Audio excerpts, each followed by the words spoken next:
Hi, and welcome to Enchantment of Eternity's review for Game of Thrones Season 7, Episode 5, Eastwatch. This video is a part of a series of videos where I review episodes of Game of Thrones.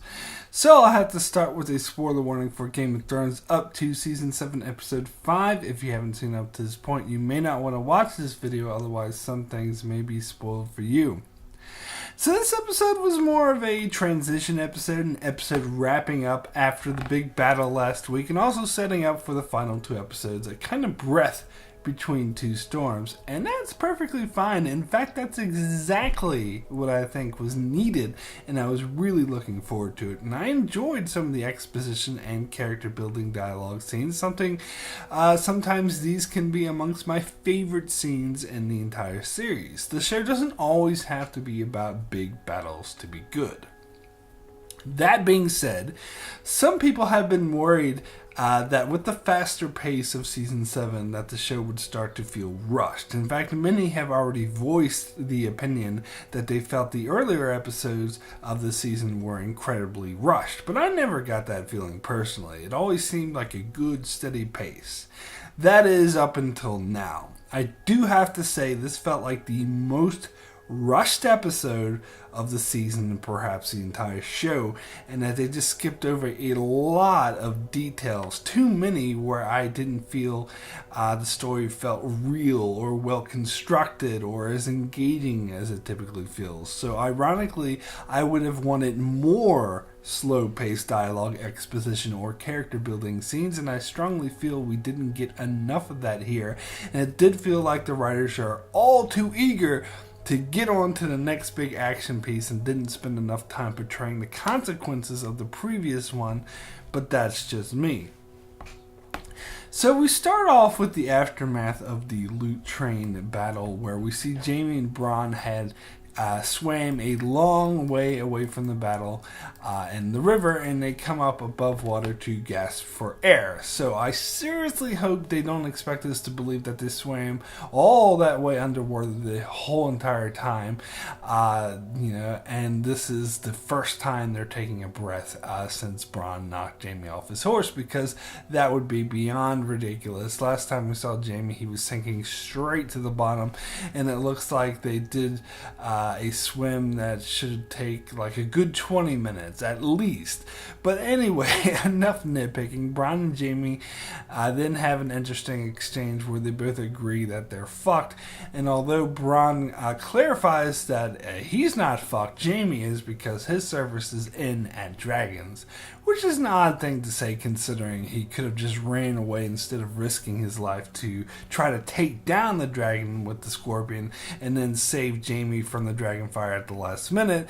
So this might just be posturing. Either way, it was clear it was just dawning on Jaime how screwed they actually are, because he saw that just one dragon could do a lot of damage when she had two more that she didn't even use yet. So he knew that there was no possible way for them to defeat Daenerys. So he goes back to Cersei and tells her as such, and predictably Cersei refuses to see things that way and is still just as arrogant and opposed to win as ever. So when she asks Jaime how many men they lost, Jaime doesn't give an exact answer, saying that this hasn't been accounted for yet, but I think the implication is a lot, and that they barely have any forces yet, because Cersei's next response was to say that the Iron Bank, they have the Iron Bank support, so they can hire sellswords, but Jaime rightfully points out that sellswords don't stand a chance against the Dothraki. Nobody does. So in the later scene, after Jaime had met with Tyrion, where he proposes an armistice between them in order to deal with the White Walker threat, and Cersei surprisingly agrees to this and thinks that it's a good idea. However, her explanation of this change of heart makes sense, as she's come to realize how ridiculously outmatched they are by Daenerys, and so she decides she needs to resort to another way to defeat Daenerys other than brute force, like her father would have done, more with scheming, which is actually very smart of her, so perhaps she's even more clever than I gave her credit for. In an earlier scene, she assumed Daenerys would show them no mercy, and so they should just die fighting. However, this peace offering gives her another option: delay until she can find some backhanded way to undermine and overcome her. So in a way, this peace offering is a weakness on Daenerys' part, but I'll talk more about that soon. So other things we learn in these Cersei scenes is that Jaime reveals to Cersei what later Olenna said about killing Joffrey, and at first she doesn't believe it, but Jaime then spells it out in a way that actually never been spelled out in the show before, that if you were Lady Olenna, who would you want Margaery to marry, Joffrey or Tommen? Which one would be easier to manipulate and be the true power of Westeros behind? And that makes a lot of sense. So Cersei rightfully accepts this. Of course, I don't think this will change her opinion about Tyrion, but it may change Jaime's. With Cersei, her only reaction was to think that she should have just gave Lady Olenna a more torturous and painful death. Of course, Cersei would do that. So another thing we learn is that Cersei is pregnant with Jaime's child, and she's prepared to be open and honest about who the father is. With Westeros decimated and the faith pretty much gone, she should be free to simply do as she pleases. So I don't really see that much of a downside to this, to be honest.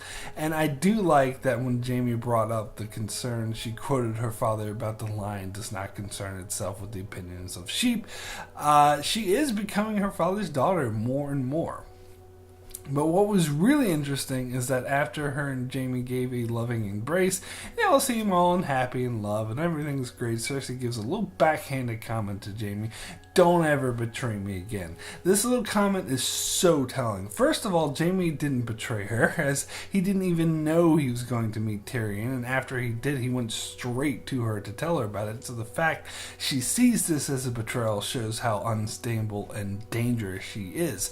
Secondly, it shows how Jaime should be scared of her, as she's capable of killing anyone, even him, her brother and lover. And third, it tells Jaime that their bond isn't as strong as he thinks, and he may have to question his allegiance to her. And the doubt about her seems to be building more and more in the back of his mind, and I have no doubt that this will eventually reach a breaking point, and that little comment most likely went a long way to bringing that breaking point even closer.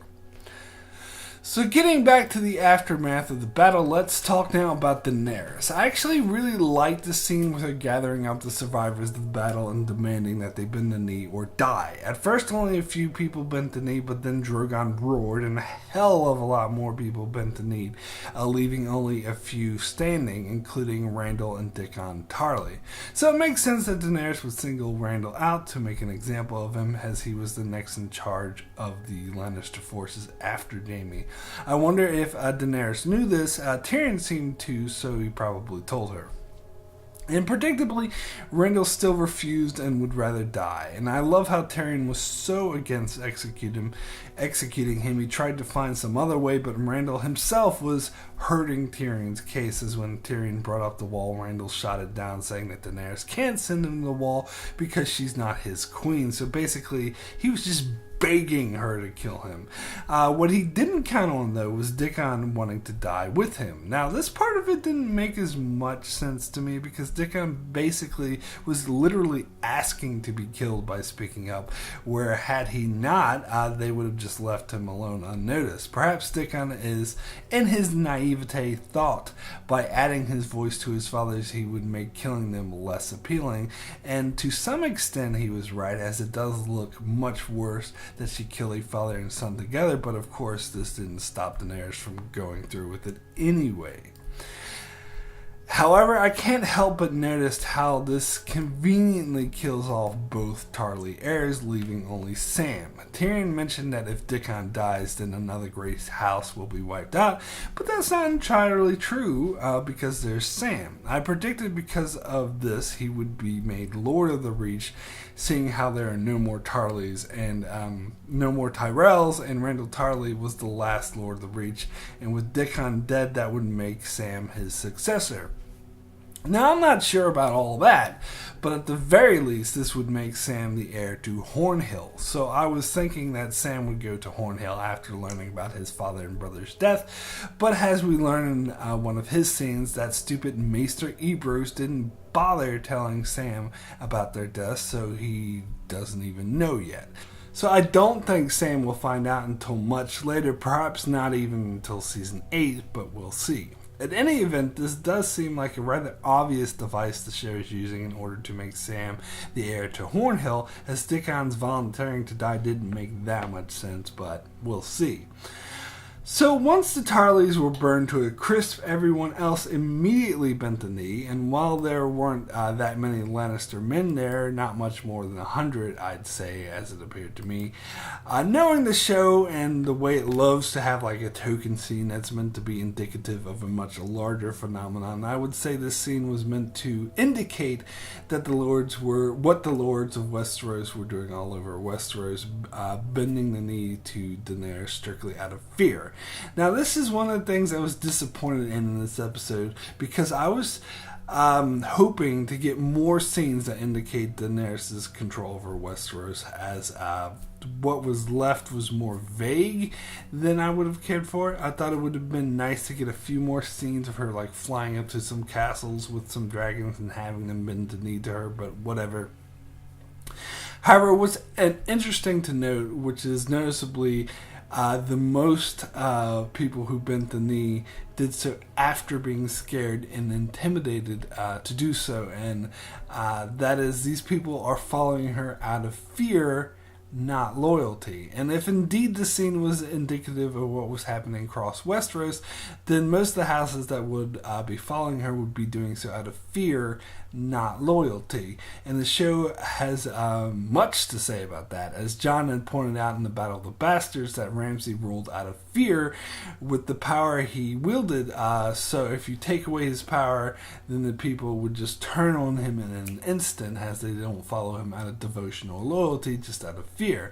And we saw the same was true of the slavers in Slaver's Bay. The slave armies that followed them did so only out of fear. So as soon as Daenerys came in and showed she was more powerful, then that fear was gone and they stopped following them and just ran away. Therefore, it's not a good sign that these Westerosi only follow her out of fear, and perhaps Tyrion was right that intimidating them into following her isn't the way to go, as that makes her allegiance fleeting. As opposed to the way she gained the allegiance to the Unsullied, which was earned and actually inspired loyalty. So we get a follow-up scene with Varys scolding Tyrion for allowing her to burn Randall and Dickon Tarly alive, and Tyrion rightfully points out that he couldn't have stopped her, as the decision is actually hers. But then Varys goes on this tirade about how he tried to justify his inactions when he served the Mad King when he burned people alive, and so Varys urges Tyrion and the need to stop her from doing such things in the future, implying that she's being more like the Mad King. Now, in the Inside the Episode featurette for this episode, Dan and Dave talked about how Daenerys wasn't being like the Mad King, that she was just doing it, she wasn't doing it out of insanity, that it was a calculated move, but it was up to the audience to decide whether or not they felt this move was justified or going too far. I personally totally and completely agree with her decision to kill Randall and Dickon Tarly. They betrayed their liege lord, Lord Olenna Tyrell, and participated in stealing her castle, plundering her goods, and wiping out her house from the face of the earth, and then fought openly against Daenerys. Honestly, I think Daenerys was being generous by offering them the chance to live in the first place, and when he openly defied her like that, she and said outright that you are not my queen, then I'm sorry, but his execution was the only appropriate response for her. Anything less would be to show weakness and would undermine her. So I actually disagree with Varys. After all, Tyrion's plan of mercy is why she was losing the war in the first place. So that strategy obviously didn't work. So I think that Varys is wrong, but that's just how I see it. At any rate, Daenerys returns to Dragonstone and rides Drogon right up to Jon. I'm not sure exactly what her intention was here, to intimidate Jon, to offer him the same ultimatum that she gave Randyll Tarly. However, after growling and snarling at first, Drogon warms up to Jon, and then Jon ends up petting him. Now, we know that Daenerys has a somewhat psychic connection with her dragons. She knows when, the dragon knows when to be intimidating and threatening to people and when to trust them. So perhaps her affection for Jon shined through, and that's why Drogon was reacting so kindly to him. And perhaps seeing Jon and Drogon get along helped change her mind about him and look at him more kindly. So then Daenerys does sort of warm up to Jon, and when Jon shows some trepidation at learning she's killed a lot of people with her dragons, she makes good points by asking him how many people he killed when he took Winterfell from the Boltons, which is indeed a damn good point, and she points out that they both want to change things for good, but doing so requires a show of strength, and I do think that's actually smart of her. So then Jorah Mormont shows up out of the blue. They hug and she introduces him to Jon. He's like, "Oh, I knew your father," and blah, blah, blah. Now this scene seemed to go rather quickly as Daenerys seemed to skim over the fact that he cured himself of grayscale, but whatever. So then we get a scene with Daenerys conferring with after Jon receives news from Bran that the White Walkers are on their way, and rightfully Jon wants to leave and go back to prepare for them. Now I realized later that they weren't that clear about whether or not they actually mined any dragon glass in this time and if Jon would be taking any with him, but I guess it doesn't matter. I don't know. I think it does, but the show doesn't, so whatever. Anyway, you would think that Jon would have gotten some dragon glass, but I don't know. At any rate, Daenerys and Tyrion talk about the White Walker threat as if they are completely on board. I'm not sure exactly when that happened, as I thought they still needed some convincing, but anyway, Daenerys mentions she can't simply go north and leave the south unprotected, as Cersei would just walk in and take over, but Tyrion offers another solution, that is to bring back proof of the White Walker threat by bringing back an active White, and Jorah immediately volunteers for this honor, and Jon declares he will be going with them as well. However, Varys points out bringing back the White will be pointless unless Cersei agrees to meet with them, so Tyrion proposes Davos smuggle him into King's Landing so he can talk to Jaime and convince him to convince Cersei to agree to a meeting. Now, several things really bother me about this scene. First of all, even if we assume Daenerys is now taking the White Walker threat seriously, why in hell is she halting her assault on Cersei's forces? Why is she just sitting at Dragonstone planning to show Cersei some white? Hey, I got an idea. Why not take over Westeros and destroy Cersei's forces so she couldn't move in if Daenerys left, even if she wanted to?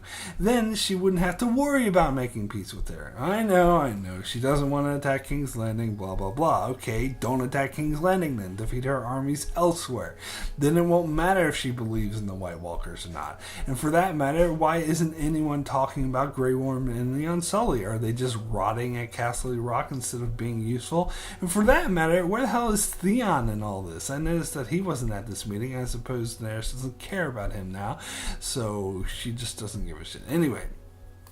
Secondly, why in the hell would Jorah volunteer so quickly to go up north for Daenerys? This is the first he's hearing about the White Walker threat as far as we know, and he just freaking got there after being away from Daenerys for years and desperately wanting to get back to her. I seriously doubt he'd be so willing to leave her side so quickly, especially now where she was so close to getting what she has always wanted, the Iron Throne. And it just seems so fucking wishy-washy of the show to have Jorah just show up and 2 scenes later just send him away. This is what I'm talking about this episode seeming very rushed.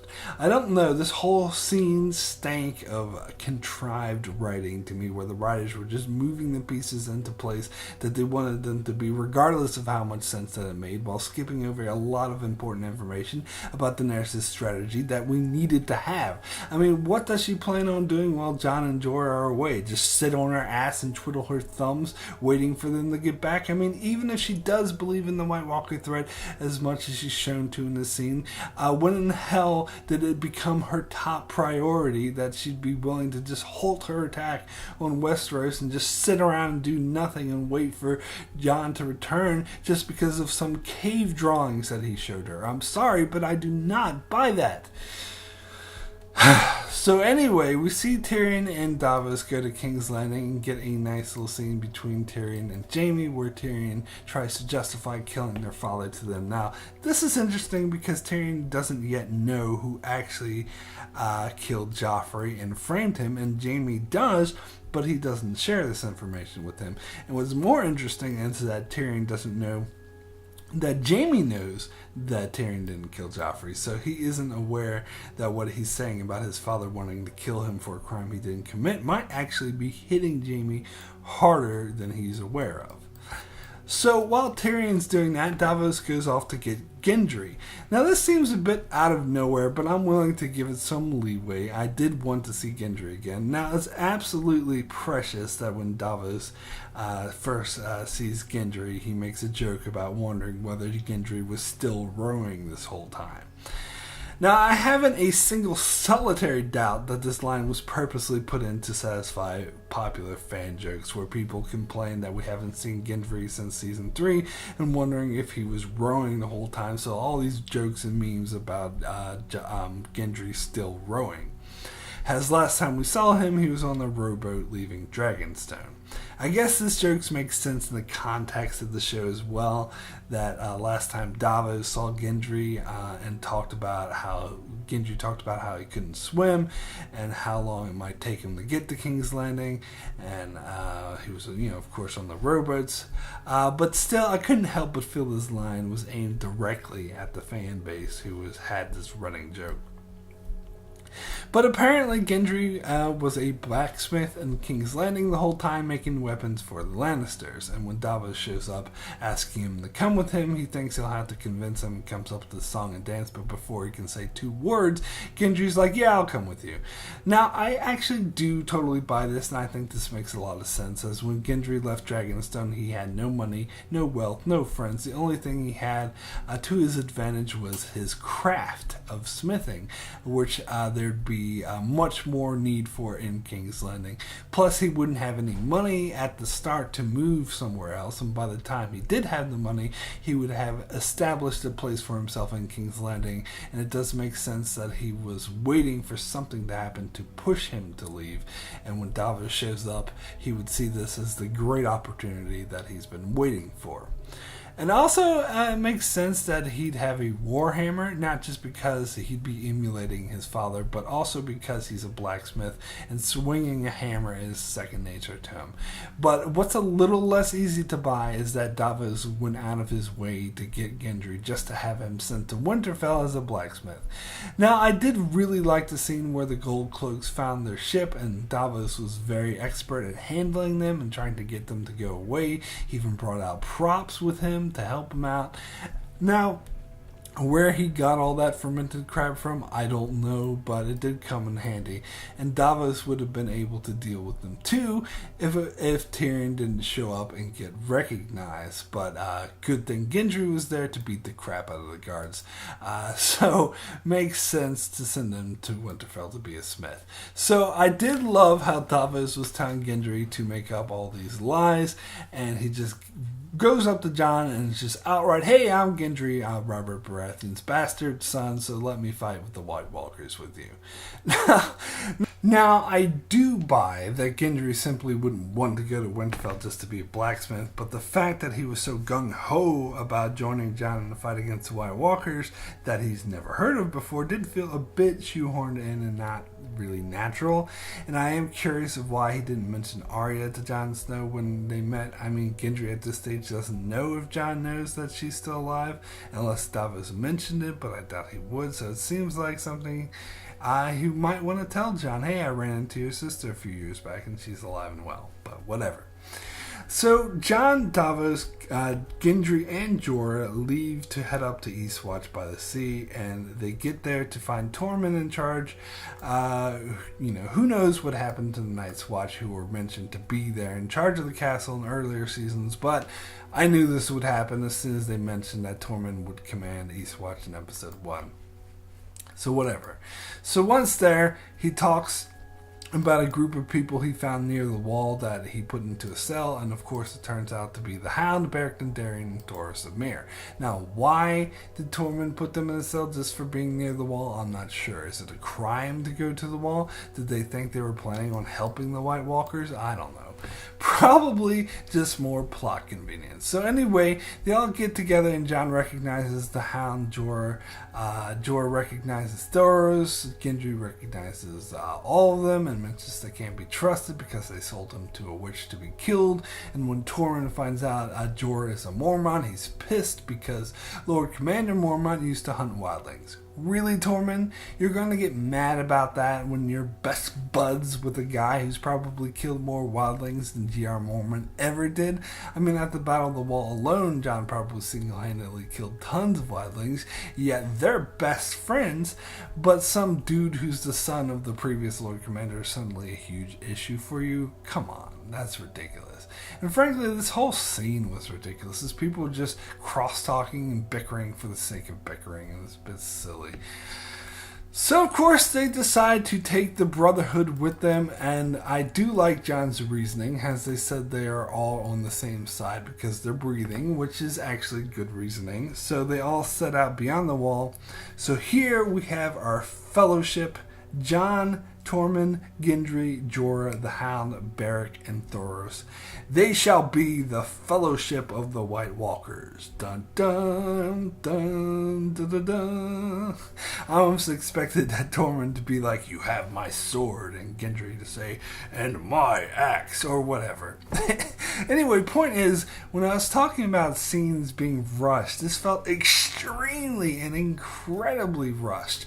Jorah's journey seemed to come out of nowhere, as did Gendry joining, and I suppose it makes sense they would allow the Brotherhood to join them, but still, it felt very rushed as well. I mean, wouldn't Jon be a bit more weary of the Hound and allowing strangers to go on a vital mission?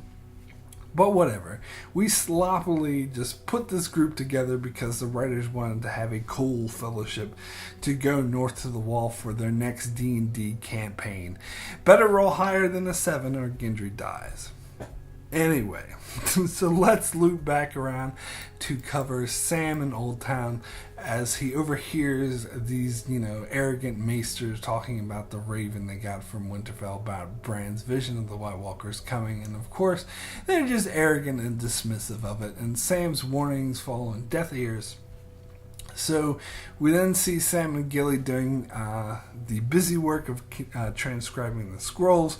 Gilly has become quite the reader, and she's interested in these minute details, such as how many steps are in the Citadel and how many windows there were at the Sept of Baelor. While the whole time Sam is just stewing because he's sick of just sitting around doing nothing as the Maesters refuse to do anything to help. So Sam understandably gets fed up with them, so he decides to go steal a bunch of books from the Forbidden section and just take off in the middle of the night, which makes a lot of sense, as I thought he would get fed up with dealing with these pig-headed maesters, which is correct. So he takes matters into his own hands, and I like how when they're leaving Old Town, he quotes his father by saying that he doesn't want to just read about the work of the greatness of greater men or whatever, that he actually wants to be involved in. That makes a lot of sense, and actually makes me think of Sam a lot more highly. Now, I'm not exactly sure how he knew which books to take. I suppose they were the ones relevant to the White Walkers in the Long Night, and I think this is another Chekhov's gun situation, that those books have to become relevant in the future, otherwise why introduce them at all? And hopefully the information that they give Sam is more groundbreaking than something Stannis already told them a couple of seasons ago. But backtracking a bit, it is interesting that while Gilly was reading about this maester who went on about how many bowel movements he had and how many steps there are in the Citadel, she just very casually mentions that he performed an annulment and subsequent wedding for a Prince Rhaegar at a secret ceremony in Dorne. Now, Sam just skips past this as he's too busy stewing over the maester's pig-headedness, but Gilly actually just laid out some important information here, or possibly. Now, I was watching this with subtitles, and when Gilly said Prince Rhaegar, they spelled it out R-A-G-G-E-R.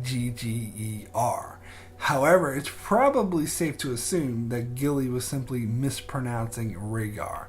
As we know, he ran off with Lyanna Stark to Dorne, so the implications, of course, being that Rhaegar had his marriage to Elia Martell annulled and then legally married Lyanna Stark at a secret ceremony, meaning nobody else really knows about it.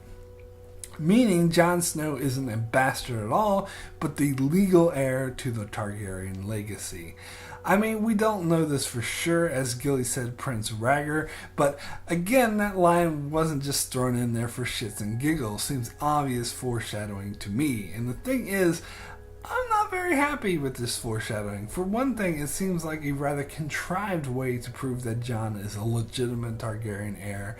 And for another, the only purpose in going out of their way to show that he's legitimate is to make him the king of the Seven Kingdoms, which is really where I hope they're not going with this, because I don't know, it just seems silly, and it certainly seems like they're heading that way now. Otherwise, why go through all this legal mumbo jumbo? Personally, I think this, like I said in the past, I think this show has proven that the line of succession means nothing, so I don't know why they're spending so much time on it now, but whatever. So finally, we get to Winterfell, where we get a scene of Lord Glover and Lord Royce complaining about how Jon Snow left and saying that they should have made Sansa queen in the north instead, but she dismisses them and says that Jon is their king. Now, this scene is making even more clear how precarious Jon's position as king is, and that if he did bend the knee to Daenerys, the Northern Lords would likely refuse to follow him and just outs him as king. But what's more interesting about this scene is Arya is there watching, and you can see how pissed off she is about these lords bad-mouthing Jon, and how happy she was when Sansa rebutted them. And so we see Arya confront Sansa, and they have a really interesting exchange as Arya talks simply about killing those who would betray Jon in order to keep them in line, but Sansa talks about the importance of cooperation, which I do think she's right. It just goes to show that Sansa is a lot more politically minded and Arya is a lot more ruthless. So the difference between them is interesting. But I actually side with Sansa in this argument, as if you follow Arya's advice, you become a tyrant who's no better than Cersei. But I do like what Arya says to her next, as she implies Sansa is setting up a support group to overthrow Jon and steal his position. And when Sansa denies it, Arya is like, well, you have to admit some part of you is thinking it, even if you don't want to. And I think it's obvious she hit a nerve because Sansa got pissed. Now, I don't think Sansa is really a threat to Jon, but I think it more shows the rift that's building between Sansa and Arya. And this rift is about to get a whole lot bigger thanks to Littlefinger, as Arya tracks Littlefinger as she's smart enough to know that he's up to no good. However, Littlefinger is smarter as he knows he's being tracked, so he purposely leads her to find what he wants her to find. Now, I do have an issue with this. First of all, why didn't Arya use her faces to track Littlefinger? That way, he wouldn't have detected her. And secondly, even if she didn't use faces, she managed to be really stealthy in the past, and she has really good tracking due to her faceless men training. So the fact that she could get so easily detected by Littlefinger seemed a bit odd to me, but whatever. At any rate, what he leads Arya to find is the letter that Sansa wrote to Robb Stark way back in season 1 after Ned was arrested, but before he was executed, where she, while under duress from Cersei, demanded that Robb come to King's Landing to bend the knee to King Joffrey. And it's interesting, when Maester Wolkan gave it to him, Littlefinger said, "Oh, Lady Stark thanks you for your service." So it's obvious he wanted Arya to believe it was Sansa who was trying to hide this from her. So his whole play here is to try to create a rift between the two sisters. Now, on the Inside the Episode feature, Dan and Dave talk about why Littlefinger would want to put Sansa and Arya at odds with each other, as the closer they are together, the more Littlefinger feels like he's on the outside looking in, and he wants to be the one next to Sansa, manipulating her and whispering in her ear, and Arya is interfering with that. And I would also add that he can also probably see that Arya is more of an advocate for Jon, and therefore would be an obstacle for his plans to subvert Jon's rule and make Sansa queen. So he would want to keep her away from Sansa. So this is a scheme to get the sisters to hate each other.